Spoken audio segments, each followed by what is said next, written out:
የአማራ ፋኖ በአዲስ ቅዳም ከተማ ታላቅ ኦፕሬሽን መስራቱን አስታወቀም። በዚህ ውጊያም ከ28 በላይ ያገዙ ኃይሎች ወደ ላይኛው መሸኘታቸው ታውቋል። ተጨማሪ መረጃ አለን። የአማራ ፋኖ ብሔራዊ ኃይል ሰሜን አማራ ቀጠና በላይ ዘለቀ ዕዝ ዳግማዊ ቴዎድሮስ 5ኛ ኮር መብረቅ ክፍለ ጦር፣ ጥቁር አንበሳ ክፍለ ጦር፣ ፋና ወቤ ክፍለ ጦር ነው ጎንደር የበጋሻው ክፍለ ጦር በአራት አቅጣጫ ከጠላት ምሽግ ድረስ በመግባት በጨበጣ ውጊያና በቦምብ ውርወራም እጅግ ለአስጨራሽ ውጊያ ማድረጋቸውን የፋኖ አዛዡ ገለጹም። ይህም በስፋት የምንመለከተው ሌላኛው መረጃችን ነው። በሌላ በኩል ያገዛዙ ኮሎኔሉ ክፉኛ የቆሰለበትና ሙሉ አጃቢዎቹ የተደመሰሱበትን ውጊያም በመረጃ ጊዜያችን ይዘናል። በዝርዝር የምናስደምጣችሁ ይሆናል። ሰላም ጤና ይስጥልን። የተከበራችሁና የተወደዳችሁ የሚዲያችን ቤተሰቦች እንደምን ቆያችሁ? ክቡራን ቤተሰቦች በዚህ መረጃ ጊዜ ቀደም ሲል ባራሱ ያስደምጥናችሁን ዜናዎች እንዲሁም ሌሎች መረጃዎችን በስፋት ወደ እናንተ ክቡራን ቤተሰቦች እናደርሳለን። እናንተም ቻናሉን ሰብስክራይብ እንዲሁም ቪዲዮ ላይክና ሼር እንድታደርጉ በአክብሮት እየጠየቅን በቀጥታ ወደ ዝርዝር መረጃዎች አለፍን። አብራችሁን ቆዩም። ትናንት ጥቅምት 4 ቀን 2018 ዓ.ም ከሌሊቱ 12 ሰዓት ጀምሮ የአማራ ፋኖ ብሔራዊ ኃይል ምዕራብ አማራ ቀጠና ቴዎድሮስ ዕዝ 5ኛ ጎጃም አገው ምድር ክፍለ ጦር 10 አለቃ ኤፍሬም አጥናፉ ብርጌድ አዲስ ቅዳም ከተማ ውስጥ በመግባት ባደረገችው የእጅ በእጅ ውጊያም ባገዙ ኃይል ላይ ከፍ ያለ ሰብአዊና ቁሳዊ ኪሳራ ማድረሷን ምንጮች ገለጹ። በዚህ ከሌሊቱ 12 ሰዓት እስከ ረፋድ 5 ሰዓት ድረስ ለተከታታይ 5 ሰዓታት በቆየው ልዩ ኦፕሬሽን አዲስ ቅዳም ስላሴም አባይን ዓለም ከብት ገበያና ባታ ቤተክርስቲያን መሽጎ የነበረው ያገዛዙ ጦር ከ19 በላይ ኃይሉ ሲሸኝበት 27 ያሉ ደግሞ ቁስለኛ ሆኖ በመጨረሻ ሙሉ በሙሉ ምሽጉን በመልቀቅ ወደ አርጓሚ ተራራ ፈርጥጧል ሲሉ ነው የመረጃው ምንጮች የገለጹት። ይህ በእንዲህ እንዳለ በ602ኛ ኮር 7ኛ ክፍለ ጦር 5ኛ ሬጅመንት ያገዙ ሰራዊት አባላት በአባ ኮስተር ብርጌድ የውስጥ መረጃና ደህንነት ክትትል በሰጠው የደፈጣ ኦፕሬሽን 2 ያገዙ ሰራዊት አባላት በቁጥጥር ስር መዋላቸው ሰምቷል። ኦብሳ ቤላ ብሬን ተኳሽና ዲሽቃ ምድብተኛም እንዲሁም ሌላኛው ደግሞ አብድል ኑር ረዲ አህመድ ሞርተር ተኳሽ ዲሽቃ ምድብተኛ ነበርም የአካባቢውን ማህበረሰብ አለባበስ በመመሳሰል በጉዞ ላይ እንዳሉም በአባ ኮስተር ብርጌድ የውስጥ መረጃ ደህንነት ክትትል አማካኝነት በኮስተር ልጆች በደፈጣ ኦፕሬሽን በቁጥጥር ስር ውለዋል ሲሉም ምንጮች ገልጿል። በቁጥጥር ስር የዋሉት ያገዙ ሰራዊት አባላት አገዛዙ በአማራ ሕዝብ ላይ ያካሄደ ያለውን ዘር ተኮር ጭፍጨፋም ግፍና በደል በመረዳት አገዛዙን በመቅዳት ወደ ቤተሰቦቻችን ለመሄድ በጉዞ ላይ እያለን ነው በአባ ኮስተር ብርጌድ የፋኖ አባላት በቁጥጥር ስር የዋል ነው ማለታቸውንም ምንጮቹ አክለው ገልጸዋል። በሌላ በኩል የአማራ ፋኖ ብሔራዊ ኃይል ምስራቅ አማራ ቀጠና ሚሊክዝ ንጉስ ሚካኤል አሊኮር ደቡብ ወሎ ዞን ውስጥ ከሰፍረው በኮሎኔል መብሪያስ መዋሴ ከሚመራው አድማ በተና መካከል የ22ኛ ሻለቃ አዛዥ ሆነው ኢንስፔክተር አዝመራውን መደምሰሱን የፋኖ አመራሩ ገለጹ።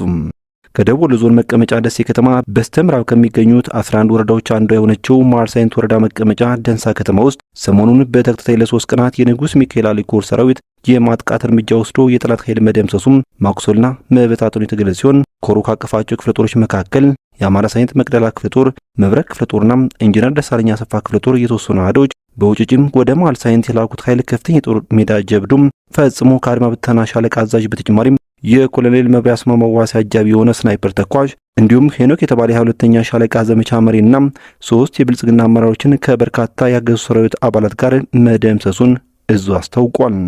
የመሃል ሳይንት ወረዳ ኮማንድ ፖስት ከዚህ ቀደም የያዛቸው የግፍ እስረኞችን ሰብስቦ ወደ ካምፕ ወስዶ ለጦርነት ከለላነት እንደተጠቀመባቸውም ታውቋል። ደንሳ ከተማ ዳር እየተገነባ ያለው ሆስፒታል ግቢ ውስጥ የመሸገው ያገዙ ኃይል የሆስፒታሉ ህንጻዎችና እስረኞችን እንደ ጋሻ ተጠቅሞም ራሱን ለመከላከል ቢሞክርም እነ ሞታይ ፍሬ ካምፑን ተጠግተው በቦምብ ስላጋዩት በትንትኑ ሊወጣ ችሏል ሲል የኮሩ ህዝብ ግንኙነት ገልጿል። የደንሳውን ድንገተኛ ኦፕሬሽን ተከትሎም አንድ ጋንታም አድማ በተና ሙሉ በሙሉ ተበትኗል የተባለ ሲሆን የጋንቱ አባላት ከነበሩት 3 ወደ ኮሩ ሰራዊት በገዛ ፈቃዳቸው ከነሙሉ ጥቃቸው ሲከዱም 15 ሰላም አስከባሪዎችም ጠላትን ከርተው ወጥተዋል ብሏል ህዝብ ግንኙነቱም። የኮሩ ሰራዊት ደንሳ ከተማን ሙሉ በሙሉ መቆጣጠር ሲችል የጠላት ኃይል ከጎረቤት ወረዳዎች የሰው ኃይል ጭማሪ ጠይቆ ከመካነ ሰላም በኩል አጋዥ ቢላክለትም አስክሬን አጅበው ቀብር ከመፈጸም ውጭም የሰጡት የተለየ ድጋፍ እንደሌለም የገለጸው የፋኖ አዛዡም በትናንትናው ዕለት ማለትም ጥቅምት 4 ቀን 2018 ዓ.ም ጭምር የልቅሶ ስነ ስርዓት ላይ ተኩስ ሲተኮስ ማርፈዳቸውን ለማወቅ ተችሏል ብሏል።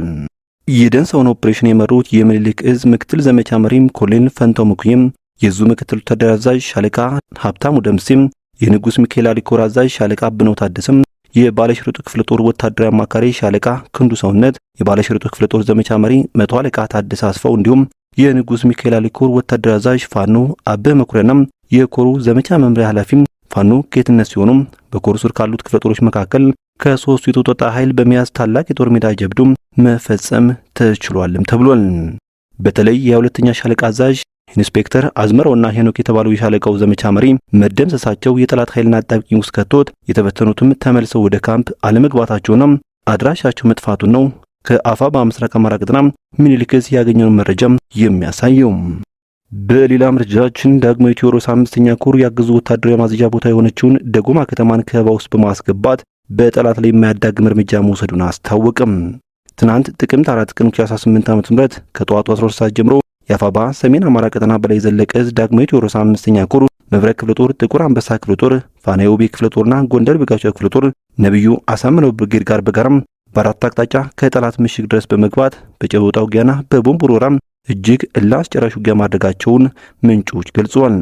በዜጋ በአርባ ጨራም በአምባ ዙሪያና በደጎርሳ ምሽጎች ያገዙ ኃይል ከፍተኛ ኪሳራ ማስተናገዱን የገልጹት የመረጃው ምንጮች በማክሰኝት ደጎማና ከአርባያ ደጎማ የሚወስዱ ሁለት መንገዶችን ዘግ በማድረግ ውጊያው መካሄዱና ያገዛዙ ጦር ድጋፍ ለመስጠት በከፍተኛ ሁኔታም ችግር ውስጥ መግባቱንም ገልጿል።